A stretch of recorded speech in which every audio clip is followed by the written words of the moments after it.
ba protéger Moyibi Sénat avant mutumo ya politique Steve Mbikai abete na gardien du temple te proposa pour diminuer train de vie à l'institution.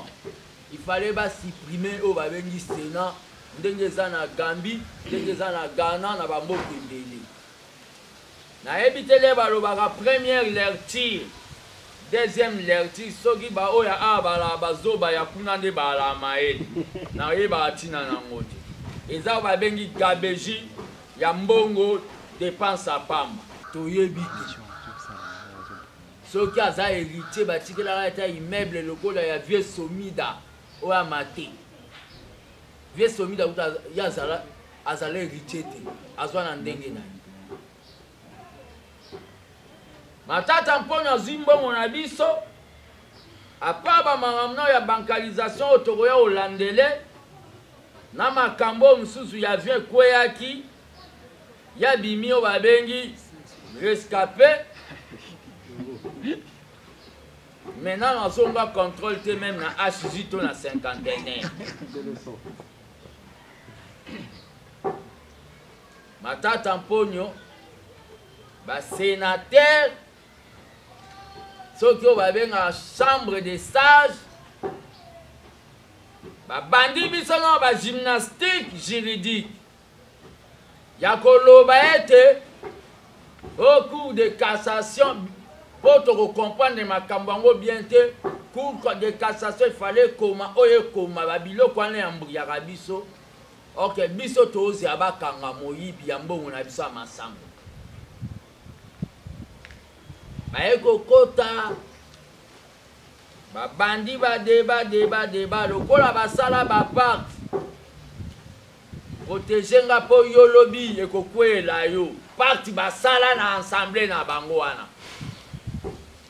Nasuka baye koloba ba misu ba kosi malade ke ba obela ba diarrhée misu ba lobi ba na ba tension ba oya te ba komi ba lettre Nasuka bazoya koloba et ba ko lever immunité ya Matata Mponyo te. Info 243, la référence de l'actualité.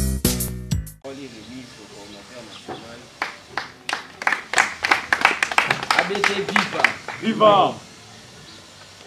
Les ACG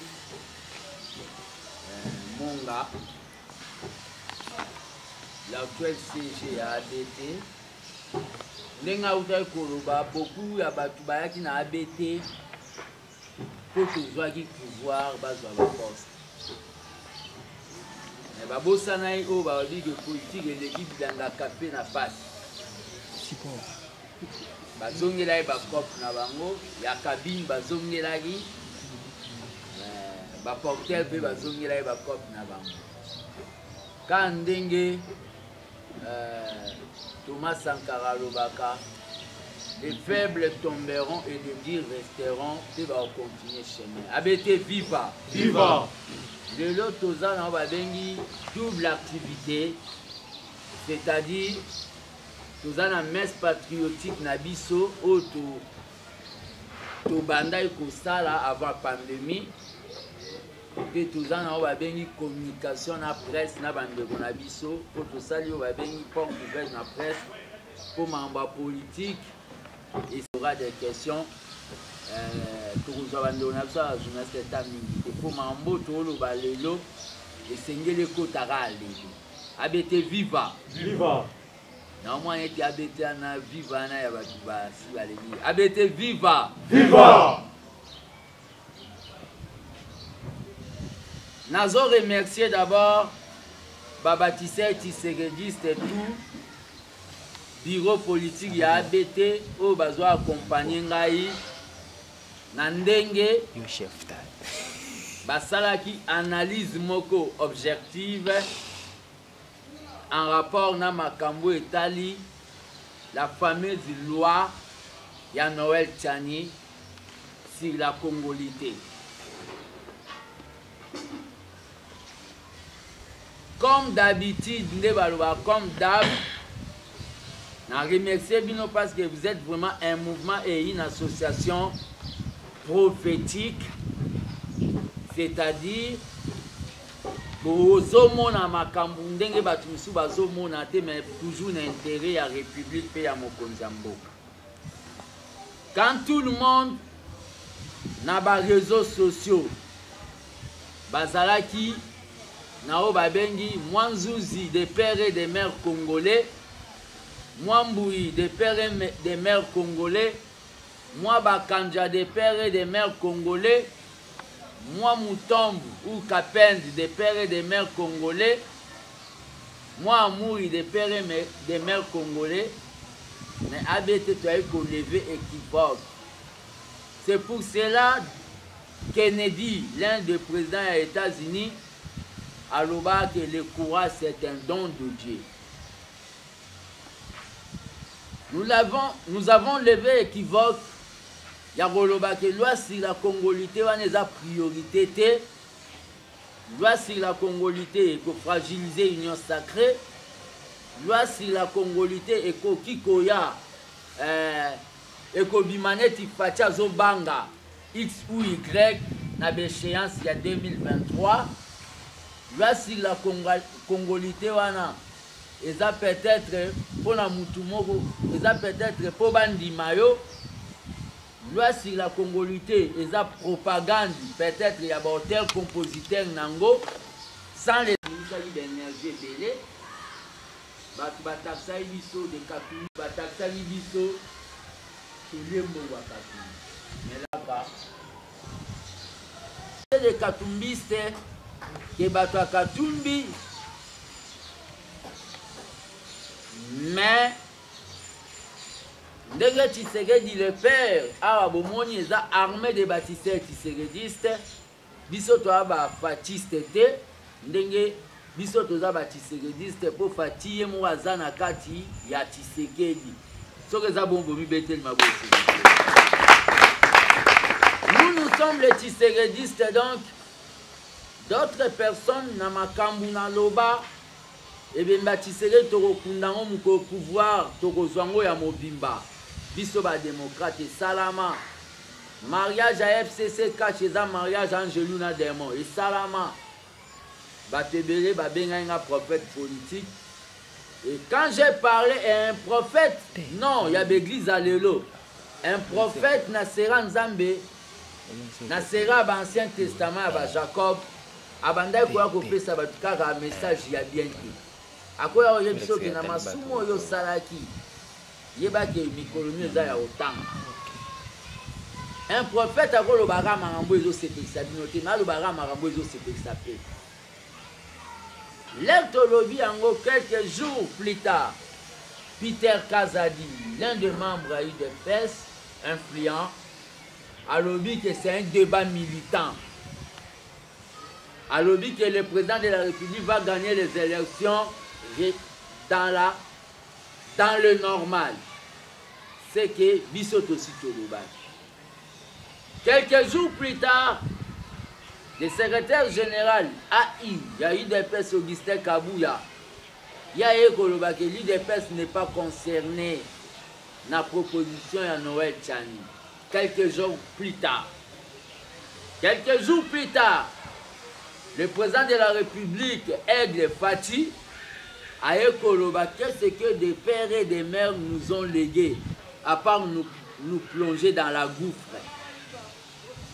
Même à Lobana, au gardien du temple à Lobaki, qu'est-ce que les Congolais des pères nous ont légué, à part la pauvreté, na misala ya Paris foot, na shida po na banabas. Même idéologie. C'est-à-dire, le constat, Sobotali, débat wana sur la congolité. Et Tigalika ya Noël Tchani, na quelques fanatiques.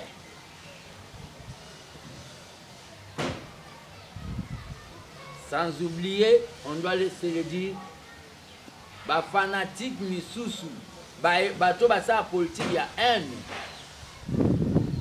Au Saleli Noël Tchani, propagande pour la élection et l'équipe, abimane na 0,000 mbalo peut-être aobimata na 2% pour vous saluer propagande na histoire na yaki nango ya communauté sans le savoir. Lelo na ekolobela lisusu na cadre ya armée de bâtisseurs tshisekediste. Makambo esalamaki na matinée politique de l'air secrétaire général Aoutaki Bandundu pour azonga lisusu. D'abord, tozo remercier pour malgré alobité nandimi o bobanda koloba peut-être amona ki on ba critique. Alongwe siko babengi secrétaire général ya 10e mairie akomi kokita na o babengi Congo profond tozo senga ye asalango vraiment na ba côté ba province orientale na Équateur asalango un peu partout te remercier bobete Augustin Makabuya. Mais Tolanda qui est na matinée politique na ye. Quand les gardiens du temple disaient que communication et autres salamana niveau, il y a un parlement debout. Les autres qui tissaillent des pèses comme fille née en opposition, les autres bimisabiso le cola, au lieu bimisabiso neti Barça, to Real, et comme bimisabiso le cola, équipe mo ya terrain zélo, lou popo, mabiulu, batutu ba yo kaengati. Après avoir, comme on a dans les réseaux sociaux,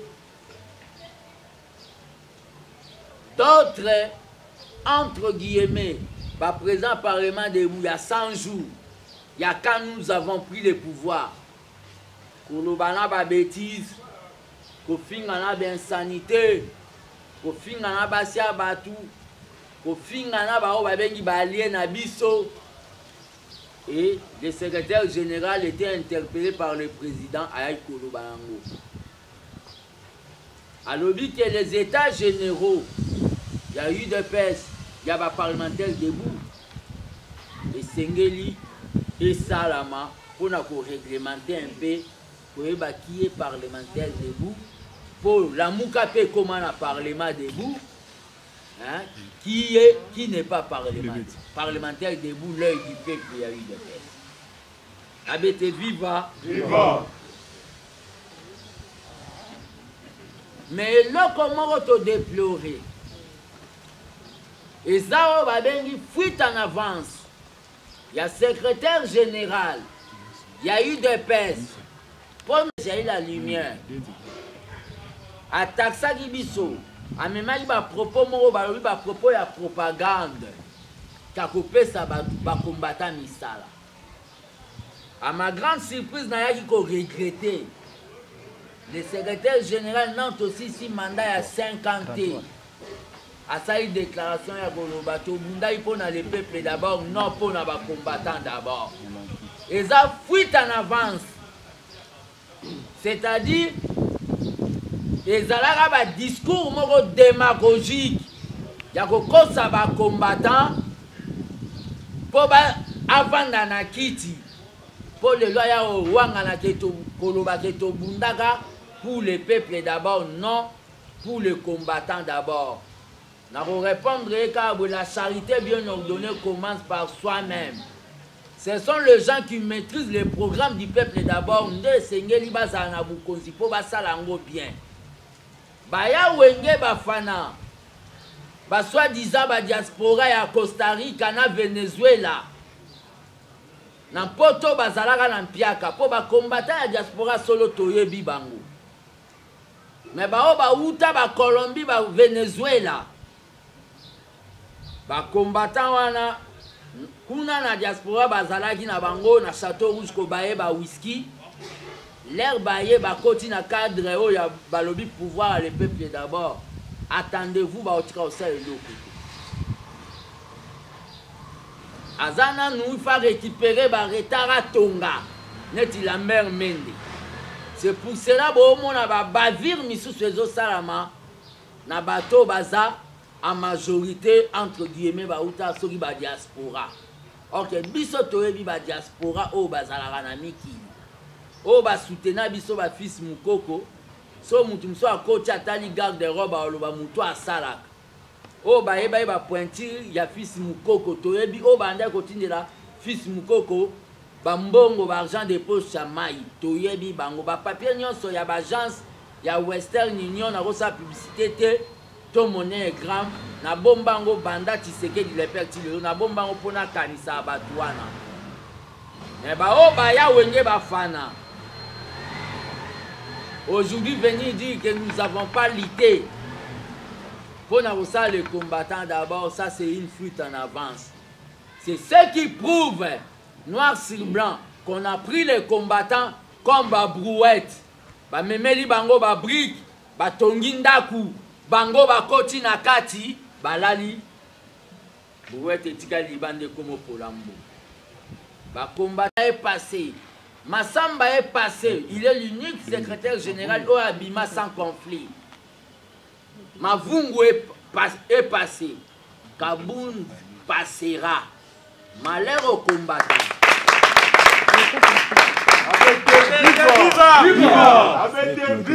Viva! Malheur aux combattants des individus. Marambutu on a l'obana komarangoti.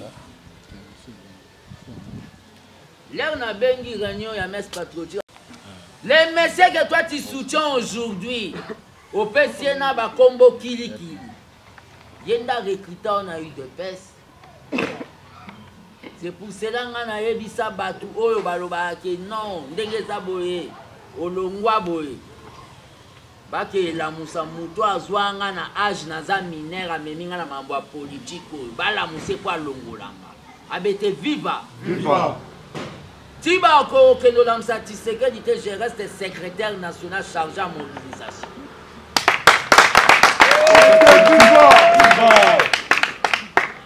Les états généraux Tondimi Yango et Salama. Les Lobozolanda. D'autres présidents du Parlement de vous comprendre que la politique au sein du parti ne marche pas bien. Yangonde, Tolingi Tolobango na lobi le linsat se lave en famille, na cuisine interne. Tomoni bazoyo kabiso te toza banki te poto bomba makambu. Tokomo bimati na ba caméra, peut-être bakoyo kasoni va changer.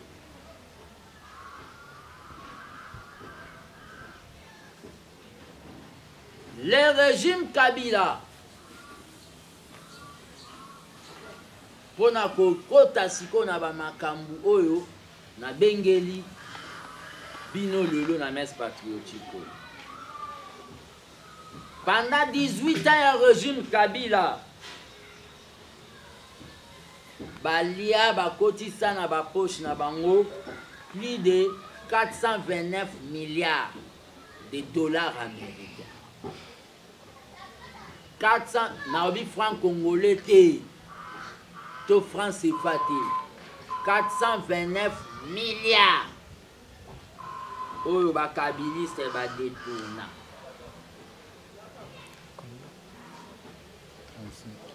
Ndenge baloba ke batu o bazana makila aki au changement basé belé. Lelo tomoni moko ya ben inspecteur ya finance Gilles Alingete. Dans le bien Gilles Alingete. Azo sala o Tshisekedi alobaka lutte contre les biens mal acquis. Oh, le loto comme bien en lutte contre la corruption et les antivaleurs. Au bételant Gilles Alingete. C'est pour cela abété. Tout en tenant compte il y a babengi ba mesures par rapport à la pandémie. Au moins cantine, nous sommes une association totier cantine pour bakso bakoti ba laver maboko. To organiser les 24 Oyo Izoya marche de soutien à la lutte contre la corruption marche de soutien à Gilles Alingeti. Tu informes déjà hôtel de ville. Narotangela Binolet, Excellence, Messieurs les gouverneurs, objet organisation d'une marche. Lettre Kotaï depuis le 11. Excellence, Messieurs les gouverneurs, je viens par la présente tout en reconnaissant que la troisième vague de la COVID-19 qui frappe la RDC, mais celle-ci ne peut pas arrêter le bon fonctionnement de notre État, vu l'importance de la bataille contre la corruption, tout en prévoyant des mesures de distanciation et de gestes barrières, port obligatoire des masques par les marchés. À cet effet, je compte organiser une marche citoyenne et pacifique ce jeudi 24 juin 2021 à partir de 9h. Conformément à l'article 26 de la Constitution, dont l'itinéraire sera lieu de rassemblement, palais du peuple, via boulevard du 24 et le point de chute de l'hôtel du gouvernement, dans le but de soutenir IGF Gilles Alingeti Accueil dans sa volonté de combattre les antivaleurs, vision du chef de l'État Félix Antoine Tshisekedi. Veuillez agréer, Excellence, Messieurs les gouverneurs, mes salutations les plus patriotiques pour l'organisation Fils Moukoko, les seigneurs de l'art. Arrêtez, viva! Viva! Lettre Kotaki, copie pour information. Naner, copie pour information et pas général Kassongo, na respectable Mingi. Baya, parce que la République, Covid et Co, pour freiner la République, il faut soutenir Moutoazo Linato récupérer Bambo Monabiso au Bata FCC Baïba. Et ça a été. Oui! Rendez-vous est à le 24. Toujours à cet effet pour nous soutenir. Otobanda et Perotala et nous tous étudier. Tolobela ango déjà. Même le 24 sont aussi 6 marches. Donc il peut ce diplôme de mérite. Ce qui est aussi 6 marches. Ndena kenda opesa avec mukuna diplôme de mérite en tant qu'évangéliste de la libération. Yépe na qui ce diplôme de mérite comme acteur de la lutte contre la corruption. Pour nous encourager, pour ça la vision du chef de l'État. Vous mettez les sous ma na makambo vraiment boyeli lelo. O epesi batu musu ba AVC, epesi na batu mususu ba tension. Eza makambo bovandaki bozolanda ya matata mponyo oyo azwa mbongo na biso ya masango. Tolingaka toliaka nde nalobaka 3 fois par jour basepa gentil elongwa biloko oyo mutu aliaka bien azalaka nango te matokolo oyo yazwi mbongo na biso akei kotonga université privé. Bato mosusu balobi azalaka na bambongo ne toyebi te so papa na bango azalaka colon e. Le problème qu'il y a c'est quoi? Toyebi te soki aza héritier batikelaka ata immeuble lokola ya Vieux Somida oyo amate. Vieux Somida kuta ya azala héritier te azwa na ndenge na ye. Matata mpona azwi mbongo na biso apa bamakambo ya bankalisation oyo tokoya olandele na makambo mosusu ya vie ekweyaki ya bimi oyo babengi rescapé. Maintenant nazonga contrôle te même na HJ to na 51. Matata Mponyo, ba sénateur, ceux qui ont la chambre des sages, ba bandi bisono ba gymnastique juridique. Yakolo ba été au cours de cassation pour te comprendre ma kambango bien te cours de cassation il fallait comment oye koma ba biloko wana ya mbuyaka biso. Ok biso tozi abakanga moyibi ya mbongo na biso masambo. Ba ekokota ba bandi ba débat lokola basala ba part protéger nga po yolobi ekokwela yo parti basala na ensemble na bango wana nasuka baekoloba bamisu bakosi maladi ke baobela ba diarrhée misu balobi bana ba attention baoya te bakomi ba lettre nasuka bazoya koloba et bakolever immunité ya Matata Mponyo te ba protéger Moyibi Sénat avant mutumo ya politique Steve Mbikai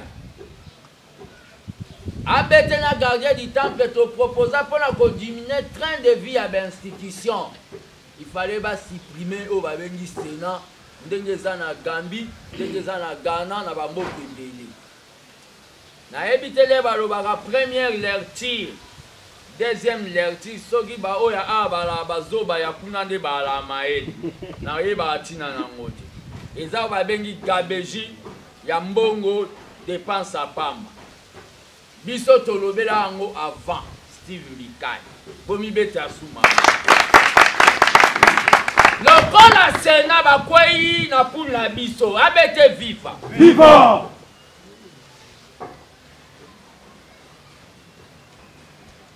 il faut supprimer Sénat. Mbongo wana batindango même pas batoyo bana ba problème ba viola bango na ba beni na ba ituri ba fele mbongo wana ya bija Sénat. Même Sénat ba ebike tambwe mwamba problématique batiki abeta tout. Ba se protéger ba lobi mais politique eza kosuka na solo te bango bakanisi ba gagner biso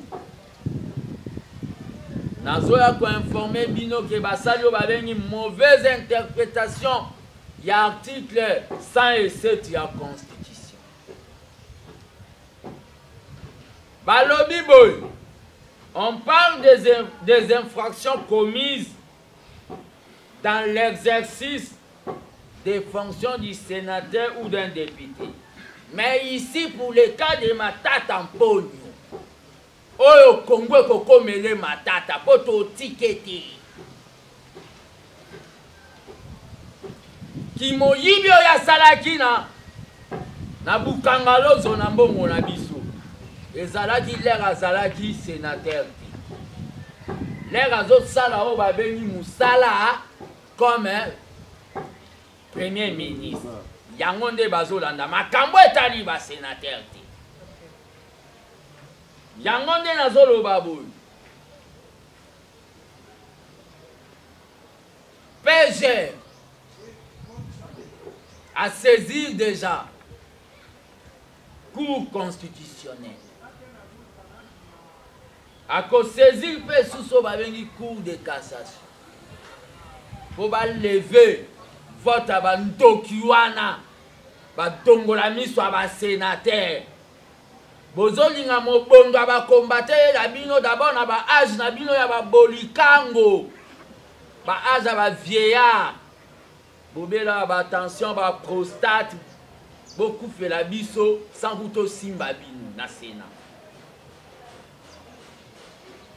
En attendant PGR azo kende na Cour de cassation. La Cour constitutionnelle peut Cour de cassation. Tozoyebisa déjà na tous les combattants tant que mobilisateurs ont tisséqué d'atika les pères.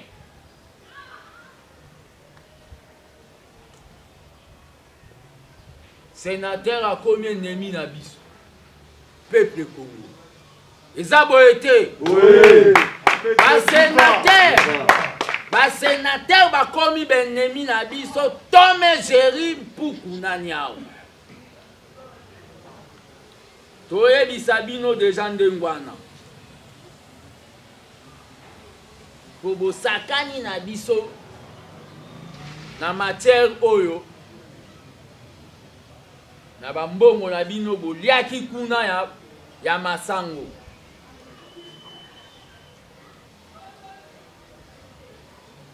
tozobanda mpo na suppression ya Sénat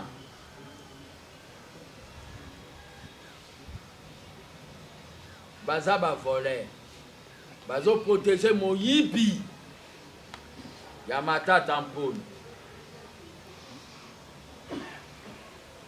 mpo baya kobimisa régime na biso qu'il y a des intouchables.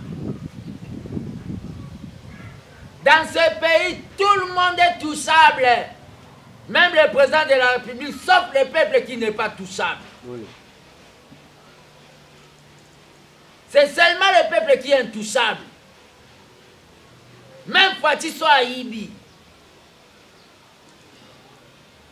Attends l'autre lobby Goulanda.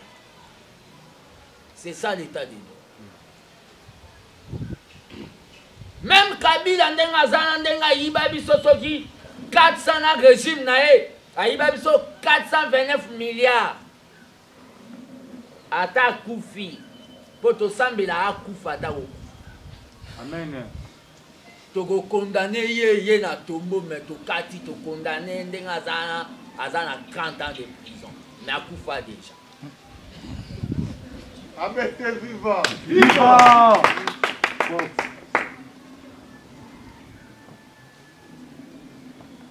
Mobilisation pour la bataille nyonso balancer de la manifestation contre Sénat ya bandoki ya basorcier. Mobilisation et salama de participation ya ba membre ya ABT qui fait na ba manifestation wana. Na zongi lisusu et pour Augustin Kabila.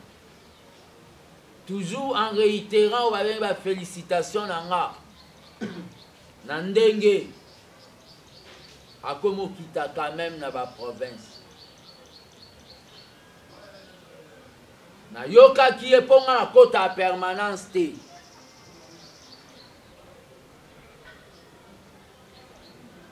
Raison boye bango déjà pour na loba que Fatia ça des mandats ngape na okanisa. Na congrès après deuxième mandat Fatina fait sa candidature. Bah on va dire le coup là ça a été tout étouffé déjà tout éliminé politiquement. Mais bah au coca. Augustin Kabila zolo bagé balie batika koyamba ba combattant IDPS balie ya union sacrée. Stoke pana yo zolamba te. Bana bakufa bako kesenga biloko soko moni bana bakomo kesenga biloko pa ba voisin c'est que quelque chose nanda ku ne va pas. Lelo ba combattant IDPS po bazala assister et pas ya batu na biso bakenda na gouvernement eza passe. Pourquoi pas bako kende nete pas ba voisin bande kona biso twana on a union sacrée so bande kona biso twana ba on a union sacrée ba assister bango te et bima o ba bengi non assistance à personne en danger. Oui.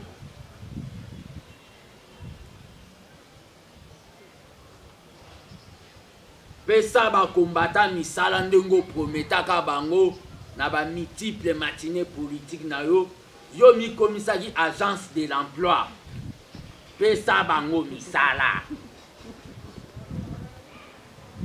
oloba ko pesa bango misala kokima pesa bango misala Abete viva viva toyoka ki biso nyonso ndenge verdict ekweyaki Verdict balobi ya mwana mboka Vital Kamerhe, ex directeur à cabinet ya chef de l'État. Liboso eyalaki 20 ans. Et kokoma na ndenge ba traité na okena ba polémique te ba ekokata ngo 13 ans. Et eloko nazoloba na bandeko na biso ya INC na osenga bango nayebi ke eza parti moko boye. Il y a des gens qui réfléchissent. Le Congo, c'est un parti ami. Na osenga bango baza en apaisement. Fidel Castro Lobaga, il y a d'autres prisons. Moutako Monango Zamabe, mais ce sont des prisons fécondes. Les beaux tapés l'eau, monsieur.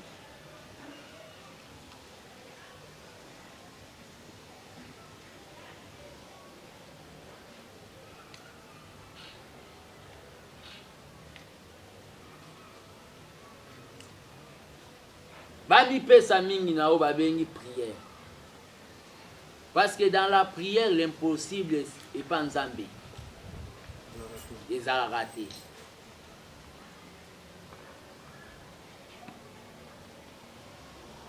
Kokato justice et kati. Il y a un message. On a zopé sa bande on a ça INC. Kokato justice et kati. Et pousser bisote na division moko boye. Na o babengi unité to salagi poto se débarrasser na kabilisme. Mais kokato pe justice et kati, ce n'est pas le dernier mot de Dieu.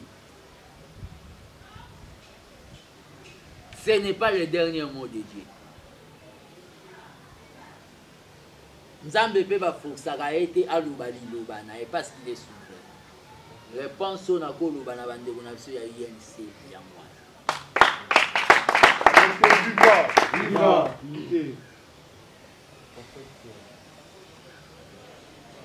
Na yango na idée tozongisa dynamique oyo. Situation ya implantation na biso na ba province oyo nakendaki ko installer ABT physiquement eza Congo central na Matadi. Mais toza na béchantillon na Katanga, na Lualaba, na Okatanga, na Bazwele, n'Équateur, cordon na bango oyo azali awa. Donc na 6 semaines oyo, des fois les gens déplacent quand des cordons azawa, voilà des nini. Toza na Kasai, mais tozo lancer appel. Na batisende seja utai kuluba. Soko yebi oza tisekediste non fanatique partisan. Mais soyo yebi ke yo walaka fanatique a muntu. Otika ka na IDPS kuna na sansité. Mais soko moni ke ozali o babengi vrai tisekediste. Oui na ABT. Numéro na biso contact. Les a plus 243 85 084 65 55. Plus 243 85 084 65 55. Bon abandero na biso babimi na Goma bazana ba problème. Bozelaga maman Denise qui fait ça badon. Tant que mobilisateur na lancé déjà appel na ba point de presse. Ozane lamba moko bolataka nanute mais oyo koma torchon te. Le cas kuna na permanence à IDPS oli fils mko atinda ngana ya otiki lamba o chango na chasser po batinda bato a Goma. ABT viva. Viva. C'est ça la chaîne de solidarité. Oui, mais tu as eu des personnes qui ont 100 jours pour 6 journalistes qui ont quelques questions. Biso Mouko Bakanga Biso na entré à musée en 1997. Mouza Kota le 17 mai à Kanga Biso le 22 mai. Depuis na Kota Kacho na Tikala Olia Bilo que vous n'avez pas Biso. Merci pour la parole. Moi c'est Amiral. Je suis au Katanga, spécifiquement de Lubumbashi. Là, on a cherché le cadre à ça. C'est Peli Nagnon Sololi. Dans Lubumbashi, Motuna na ngeza boy, Kongola yelo moko ya ba allié.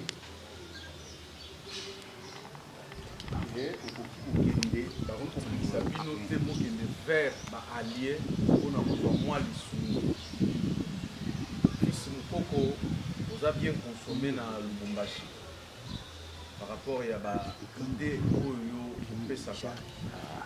Soki lelo comme Moïse Katumbi, c'est un allié de taille, il y a IDPS. Lelo Fils Mukoko a occupé pour tendre le boko et pas Moïse Katumbi pour avoir moins soutien. Est-ce que quelque chose est possible? Et puis à part ça, question à mi-balé. Mbata Oyo, IDPS a joué et pas bas sénateur. Parce que tout le monde Mbata. Parce que le chef de l'État a réunir les sénateurs et puis Bahati Lukwebo. C'est parmi Batu Oyo, chef de l'État, qui a confiance. Les lomo qui m'ont besoin de bakeno, mbongo ya matata ponyo. Et ça dit que les sénateurs va garder position. Et puis comme baza mingi nengo lo bakiana basala bambeba, motuna ngeza boy. Mbata o IDPS a suivi. Et là qui cite que l'union sacrée, ils ont qui forcing forcer. Est-ce vrai ou faux? Un jour, Kosenga Moïse Katumbi, assistance. Qui est Moïse Katumbi? Il est l'ami du président. Il est l'ami du président. Il est le frère du président, le frère politique.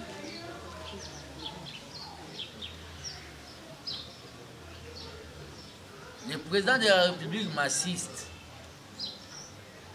Le président de la République m'assiste. Mais nécessité mon so qu'un jour et salami. On a moni qui n'a pas recourir à Moïse Katumbi. Na mon amour, ils ont péché. Aza Kagame.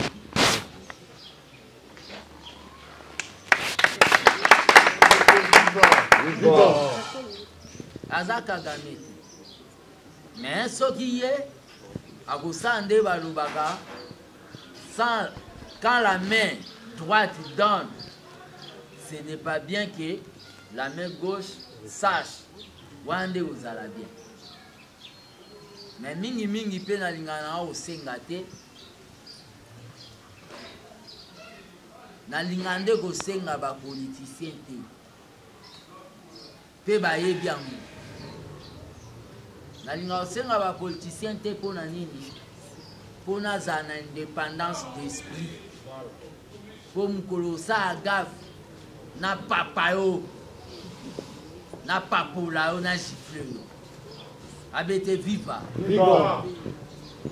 Pona likambo lobby. Il y a union sacrée. Question à la union sacrée.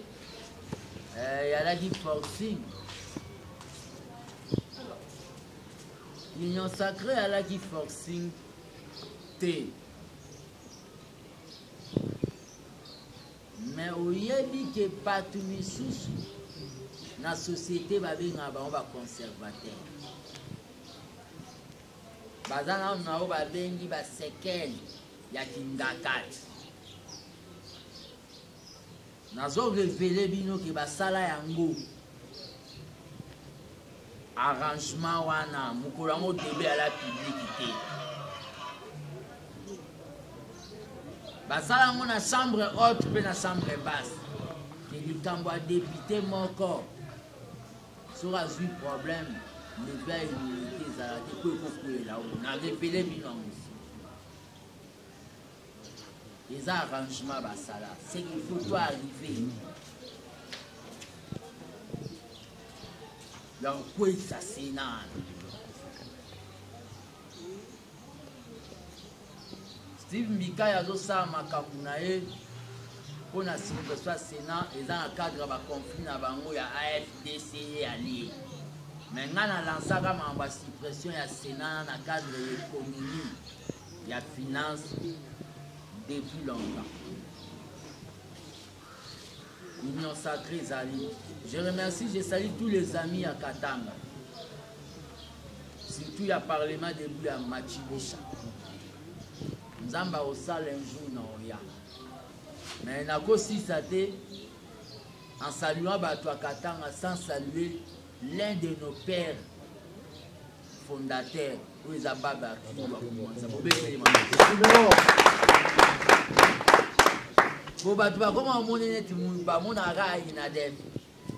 c'est parmi les 13 parlementaires bateau basali idéologie tant que bango bazalaka biso tozalaka bobetela baba pour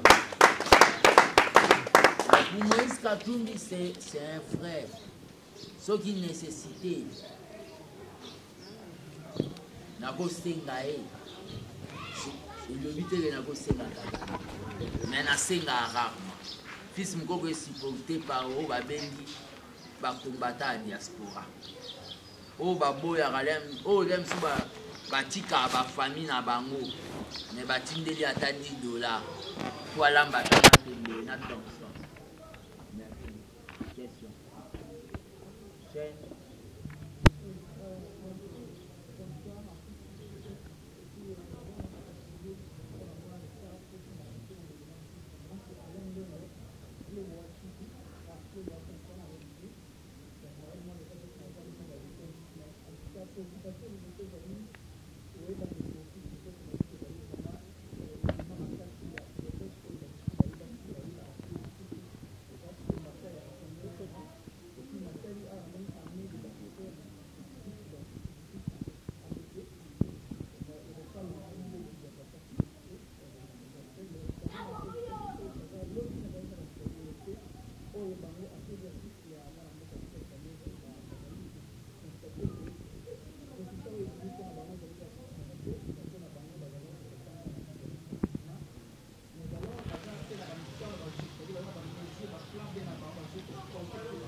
Bona Makambo, le Biomoni Armée des Bâtisseurs, c'est une association, c'est un mouvement politico-social au sein de l'UDPS. Mais en 2023, Tourozalo va venir une plateforme électorale pour tout le monde va rajouter président dans la majorité dans le Parlement. Nous nous préparons, c'est pour cela l'un des slogans de la vie, c'est l'avenir c'est maintenant. ABT Viva! Viva! Pour la Marambo et Taïban de Payen, retard, les retardateurs ont toujours eu tort. Nous avons dit qu'il faut faire voir Bango. Hier c'était 20 ans, aujourd'hui c'est 13 ans. Demain aussi, et vous à l'acquittement. Nous avons dit qu'il faut faire voir Bango que décision en justice c'est le dernier mot de diété. Nous avons dit Bango un apaisement. Total d'abord. Objectif na biso ou ezali installation à un état de droit. Na yebsi ba on peut ba prison sous à la faire compte. Peut-être l'aime sous kozala pacificateur, l'air à l'air libre. Bazala qui est un peu faible. L'air à courir kozala l'aime sous entre guillemets à 4000. Bah pour multiplier ma force. Système à Yesu l'air à tenda qui va porter va multiplier ma force. Wana na ando bana bandeko na biso ya INC. Mais nazo avertir bango déjà. Prendre mesure moro ya retirer ba ministre na bango na gouvernement et kozala o ba bengi ba sali pas moko avancer na o ba bengi division ya INC tout mona. C'est rare ba ministre o ba tindi parti pesi modor de ba se retirer na Congo ba se retirer mingi ba ko ba nous étions allés pour travailler pour les comptes du pays. Voilà le bureau politique à INC, c'est-à-dire décision du ministre va se retirer dans le gouvernement, ça va diviser les partis. Et vous verrez, il y aura deux INC. Dans les amoureux à division vont en profiter. Je ne vais pas voir les partis du pacificateur que j'aime beaucoup et c'est divisé. Voilà la réponse à ma question. Ma discours n'a pas que ça la discours fuite en avance pour appeler ça alors que on peut ça va combattre misala mais après par là au niveau de la ouais na landa matinée politique nae malgré la cote à permanence vous êtes de quelle chaîne? Réaconnu une nouvelle na landa matinée politique nae Yangonde Namoni na jijai ba propos na yo aloba que nous n'avons pas lutté pour les combattants d'abord. Nous avons lutté pour les peuples d'abord. Les Africains en avance.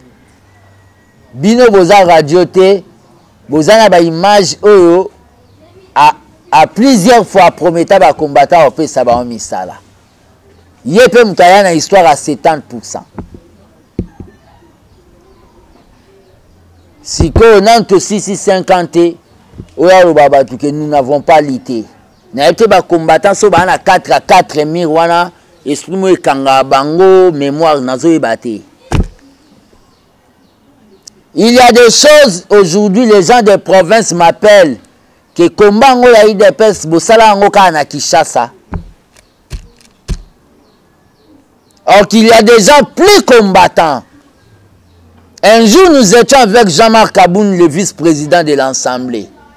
Quand il était secrétaire général, na bureau na eba kanga ba combattant mon académie. Pour la manifester, il y a 15. Kaboun da lo ba tala ba Tshisekedi c'est ya ba kota Kalemi na Zamba. Et là ba combattant ba salama biso na Kinto sala ngote. Ba libérer bino tocha ba libérer bino na IP crime pas général Kassongo so ba libérer o lukana o luka sentir non na lipapa no keti na yo mais ba combattant ba tellement na kati ya IP crime ya Kalemi ba oyemba union pour la ti ba silisi ba bima na IP crime zela ba oyemba. Il y a beaucoup de combattants, plus grands combattants dans des provinces bana Tshisekedi ke o bazana ki chasso ba ko ba fanatique à bateau. Il y a des gouvernements provinciaux, il y a des assemblées provinciaux. Oh, Zana qui chasse la province. Qu'est-ce qu'on est en train de faire pour peut-être placer les combattants pour le liba cotisation à partir? Rien du tout. À ça, la fuite en avance, le Kolaya s'est déclaré qu'à agence de l'emploi, après ça va combattre Misala. Il y a un de Keba Makambo au Lobaka. Un jour, ils ont là. C'est pour ça que moi, des fois, à comme un peu moins rare dans les médias. On doit réfléchir ce qu'on doit dire. Question sur Kabouya. Merci. Je crois bien. Abete viva. Viva. Nainauka viva. Abete viva. Viva. Mot d'ordre clair, les sénateurs va comme ennemi na biso. biso na bango mpuku na nyao tokolanda ba procédure ndenge PGR alobi cour de cassation, cour constitutionnelle, cour de cassation ba lever immunité ya muto alia mbongo na bisa masango matata mponyo et toi matata mponyo Congo kokomela ka matata soki ba procédure wana simbité. Le mot d'ordre est déjà lancé. Nous devons soutenir l'action nyonso oyo ezali ya kotelemela Sénat wana oyo balakisi ke basalaka mpona baintérêt na bango non pour le peuple congolais. Soki baprocédure mosusu esalami tokende tokomata échelon tosenga suppression. Lokola Steve Mbikai ata ndenge ayaki retard alansaki oyo babengi pétition pour la suppression ya oyo babengi Sénat so okutani nango signé ata ye asali oyo na cadre ya baconflit na bango ya ba FDC so okutani na pétition no signé dépense à Pamba première lecture na Assemblée nationale deuxième lecture na Sénat bao ya awa bazoba ya kuna nde mayele na remercier bino na ndenge bo répondre na messe patriotique na biso ya lelo na oyebisa bato la réussite dans la politique biso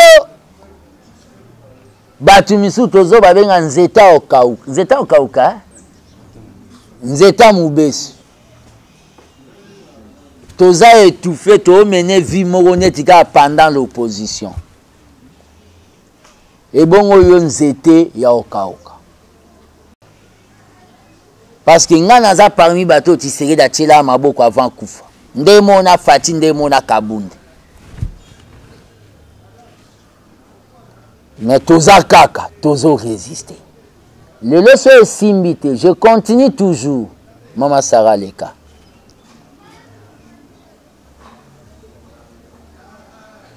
bato aza membre ya abete membre ya UDPS mobali ne abunga na marche ya le 19 hein? Marche to bimaka na cadre to se débarrasser na Kabila ti lelo mobali ne abunga amona na raté. Cette femme, maman de combien d'enfants? 6 enfants. Nzamba Pambola bateau ba assistaka une fois. Mais cette femme ici, ba ministre ya IDPS, beaucoup zoye te asala ata serpillère, apangsa ata couloir. Abeti ba tour na permanence, ba promesse. Aye comme na agent de renseignement. Bato bazo dans des missions, mbali boso botindaka, na pesaka auto na pesaka auto. Na pesa devant les caméras. Biso mon ABT to cotiser là sur 50 €, mais bato libanda batindela ki ba de combien? Ba 200. Nazo sengere bo sunge abanda oteka ta parce que bato ba o ba komi na pouvoir baza mitema mabe.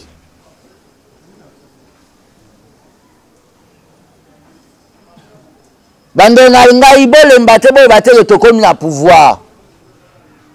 Maman Denise na mona po sunga kao ezana la charité bien ordonnée commence par soi-même. Oui. Mobile na bunga.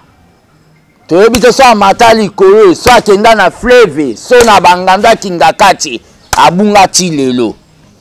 Abete viva. Nazo continuer koyaka na parti.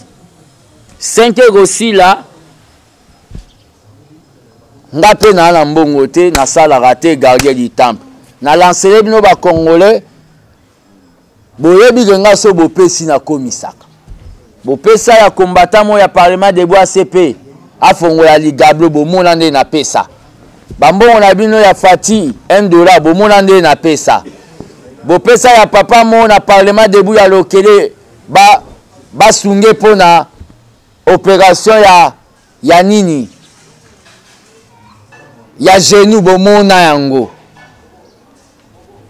plus 243 85 084 65 55 plus 243 85 084 65 55 so baosa elo na ndako na bino te so okosenga te pa bavoisin ya lisumu te nasengi bato ya bonne volonté boyede mobali na bunga na marche azalaka moto ya moto so banleva babwaka ye na bangando ya kingaka tingano toyebi te elo na ngai nalobaka yango wana totemi toyembi ima parti Parti de la majorité, union pour la démocratie.